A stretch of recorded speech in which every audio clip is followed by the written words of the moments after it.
conectadas enlazas, me dicen a través de su celular, lo mismo que hago yo. Por eso no me gusta la computadora. Bueno, de por sí no me gusta la computadora. Yo cuando escribo muchas veces escribo a mano y luego ya paso en computadora. Mis ideas las desarrollo a mano, pero Sósimo es un reportero investigador, muy serio, que conoce todo este problema de contaminación y de desechos del río Sonora, el peor desastre ecológico de la minería industrial en este país. Pero déjenme saludarlo para que no nos come el tiempo. Sósimo, ¿cómo te va? ¿Cómo estás? Me da gusto saludarte. Maestro, pues qué gusto volver a saludarte, estar contigo en esta charla. Gracias a los amigos de Sin Censura también por esta invitación. Es un placer siempre platicar contigo. Sósimo, 10 años, el 6 de agosto, el peor desastre ecológico de la minería en México. ¿Cómo vamos? ¿Qué estamos? ¿Por qué es intocable Germán Larrea Mota Velasco, que tú conoces bastante bien? Alguna vez ya habíamos platicado de este caso. Tú tienes todo el entramado de la impunidad de este hombre. Sí, es impresionante realmente el nivel de impunidad que se puede observar en este caso, porque, maestro Francisco, estamos hablando del mayor desastre ecológico, el mayor crimen ambiental en la historia de este país por minería, y resulta que pues no hay nadie que haya sido juzgado, siquiera que haya sido llamado a cuentas por este asunto. Estamos hablando de la destrucción de todo un ecosistema, la cuenca del río Sonora, con las afectaciones no solamente al medio ambiente, sino también a la salud de las personas. ¿Cuántas personas enfermas a raíz de la exposición que han tenido a estos lixiviados? Pérdidas económicas, el patrimonio de estas personas también. Y resulta que el día de hoy, pues no hay nadie que esté tras las rejas por este mayor crimen ambiental en la historia del país en materia de minería.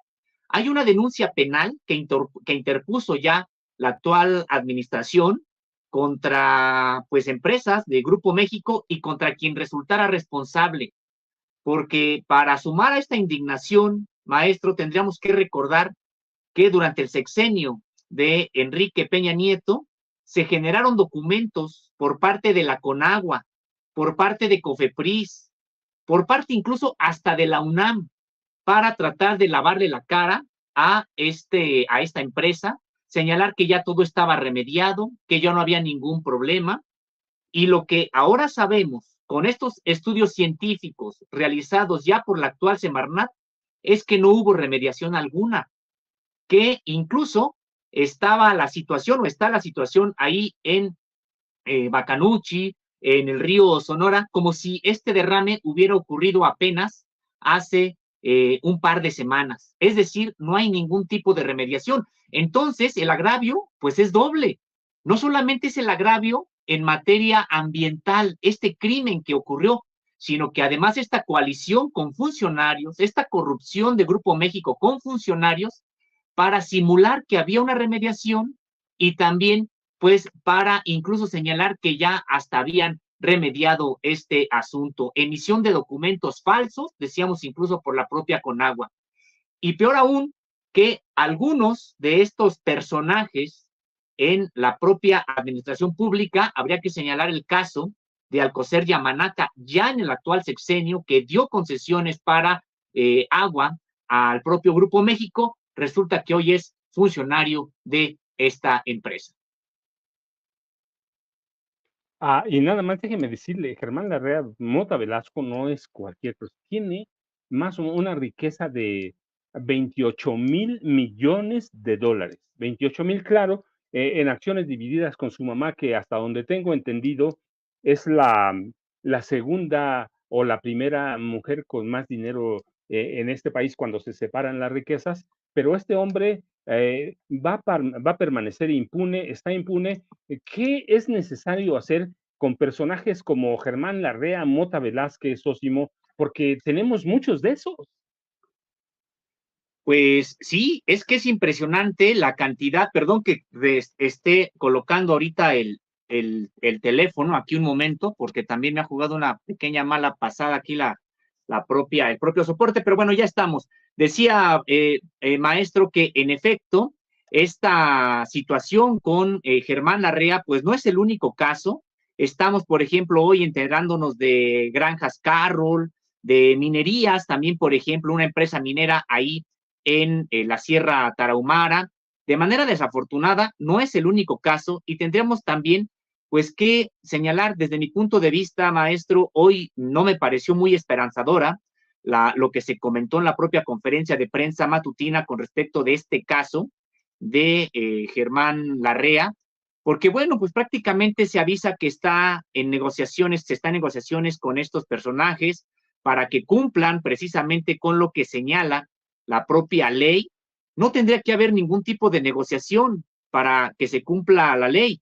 Claro, tienen que haber medidas de remediación, se tiene que remediar, etcétera, y se tienen que poner de acuerdo sobre qué serán, pero la ley no se negocia. Y yo considero que hay los elementos suficientes, están en la propia denuncia penal, pues para que se llame a cuentas a un personaje de este tipo. Pero bueno, se trata de un personaje entre los más poderosos desde el ámbito económico de este país y tal vez por ello precisamente tiene pues estas posibilidades. Y sí, son muchos los casos que se repiten y creo que la propia impunidad es resultado de que no haya una pues se juzgue de manera clara a estos personajes y creo que todavía falta mucho, mucho en México para que nuestro sistema político mexicano procese estos crímenes ambientales cuando son obra de personajes tan poderosos. Sósimo, dime una cosa, hoy en la mañanera, como muchos días, a partir de hace por lo menos un año, se tocan temas como el de Germán Larrea Mota Velasco, el de el dueño de TVA, de Grupo Azteca o Fuerza Informativa Azteca, Ricardo Benjamín Salinas Pliego, sobre la necesidad de que haya una reforma judicial porque los protege la Suprema Corte. Son estos casos que muestran que sí necesitamos una, una reforma para que no empecemos, como ahora dices tú, yo es lo que entiendo, empezamos de cero en el caso de Grupo México y en la contaminación del río Sonora, ¿cierto? Sí, me parece que en efecto empezamos pues prácticamente de cero y pienso que en este sentido sí, vale mucho la pena pues que se empuje una reforma al propio Poder Judicial, porque el actual Poder Judicial que tenemos, maestro, tú también lo sabes muy bien, pues privilegia al que tiene algún tipo de poder, sea económico, sea político. ¿Cuántas personas que deberían de pues llevar un juicio, incluso tras las rejas, pues se evoca por parte del Poder Judicial algún tipo de irregularidades como aquellas del debido proceso, violaciones al debido proceso y prácticamente pues se ponen en libertad a estos personajes. Pero cuando estas personas son pobres, son líderes indígenas, son líderes estudiantiles o activistas en favor del medio ambiente, etcétera, pues resulta que hay juicios tan amañados, plagados de irregularidades, sin que incluso tengan algún tipo de sentencia luego de 20 años en prisión, y ahí no se evoca ningún tipo de irregularidad, no se señala el debido proceso, y estas personas pues en realidad pasan grandes periodos de su vida tras las rejas, simple y sencillamente por un criterio de un juez, de un tribunal o incluso a veces hasta de ministros de la Suprema Corte de Justicia de la Nación. En efecto, esto es muestra de que nuestro Poder Judicial no puede, no tiene la capacidad de procesar este tipo de casos tan importantes, tan indignantes. Eso por un lado, y me parece también, maestro, que tendríamos que señalar ya en lo que le toca a la propia Fiscalía General de la República, pues también tendría que ser más diligente con este tipo de asuntos, porque si a la negligencia, a la corrupción del Poder Judicial le sumamos el tortuguismo de la propia Fiscalía General de la República y también, ¿por qué no decirlo?, lo que ocurre desde la Secretaría de Gobernación, de que privilegian, entre comillas, el diálogo con Grupo México, ganando tiempo para que se termine prácticamente el sexenio y lo concluya sin rendir cuentas, pues todo suma precisamente para que no haya justicia en ese sentido. Sí, cierto, mira, fíjate, ahora que estabas hablando, digo, prácticamente con López Obrador van a llevar 2 presidentes, a 3 gobernadores en Sonora y no se resuelve nada. Es, como que de pronto, da paso a la desesperanza. Y yo te preguntaría en ese contexto, Sósimo, ah, ¿qué pendientes, además de temas como esto, tú ves que le quedan al presidente López Obrador? Claro, hay cosas que no se pueden resolver, como la violencia de la noche a la mañana, pero ¿qué pendientes tú ves así como urgentes de casos como este, Sósimo? Pues sí, maestro, creo que de hecho me parece que son varios pendientes de este tipo de asuntos. Tiene que ver también, por ejemplo, lo que está ocurriendo en la Sierra Tarahumara, donde una minera, que no tengo ahorita aquí el nombre a la mano, pero sí de la comunidad El Trigo, una comunidad rarámuri enclavada en la Sierra Tarahumara, en estos momentos está litigando porque el agua sea precisamente para uso doméstico de la propia comunidad y de sus sembradíos, y en estos momentos pues hay una disputa muy importante por parte de esta, pues sí, de esta minera que les disputa las aguas a estas poblaciones. Está el caso de Santa María Ostula. No sabemos si esto quedará todavía para el siguiente sexenio, porque en estos días se va a resolver por parte de tribunales agrarios sobre esta disputa que tiene la comunidad nahua en la costa de Michoacán, la costa nahua de Michoacán, porque, bueno, pues de hace 20 años que hubo una invasión a su propio territorio de unos supuestos pequeños propietarios que en realidad pues son la cara de mineras, de desarrolladores inmobiliarios, también turísticos e incluso del crimen organizado. Tuve la oportunidad de estar ahí en Ostula, hacer un reportaje in situ de lo que estaba ocurriendo, de la reactivación de un problema social muy intenso, precisamente porque pues están ambicionando estas tierras, decíamos, desde el crimen organizado hasta grandes empresarios. En caso de que los tribunales agrarios hoy o en estos días no le dieran la razón a Ostula, a la comunidad nahua de Santa María Ostula, y se lo diera a estos empresarios, creo que veríamos un conflicto agrario muy importante y social allá en Michoacán, y entonces quedaría también como parte de uno de los pendientes, porque aparentemente uno podría decir, bueno, es un problema focalizado, nada más allá en la costa nahua de Michoacán. No, lo que puede ocurrir son una serie de disputas en cascada contra territorios o contra los pueblos originarios de este país, y entonces estaríamos viendo un problema que pudiera traducirse en mayor afectación al propio territorio nacional. Eso por un lado. Creo que también está el caso de los 43, es otro de los grandes pendientes. Yo he seguido muy de cerca la opinión que tienes, además basada en las investigaciones que ha realizado sobre este asunto, y quiero decirte que pues aprendo mucho también cuando escucho tus análisis. Creo que te asiste la razón desde mi punto de vista en lo que en la posición que has tenido sobre este asunto. Yo pienso que la cadena de mando, si funciona la cadena de mando en algún lugar en este país, es en las Fuerzas Armadas.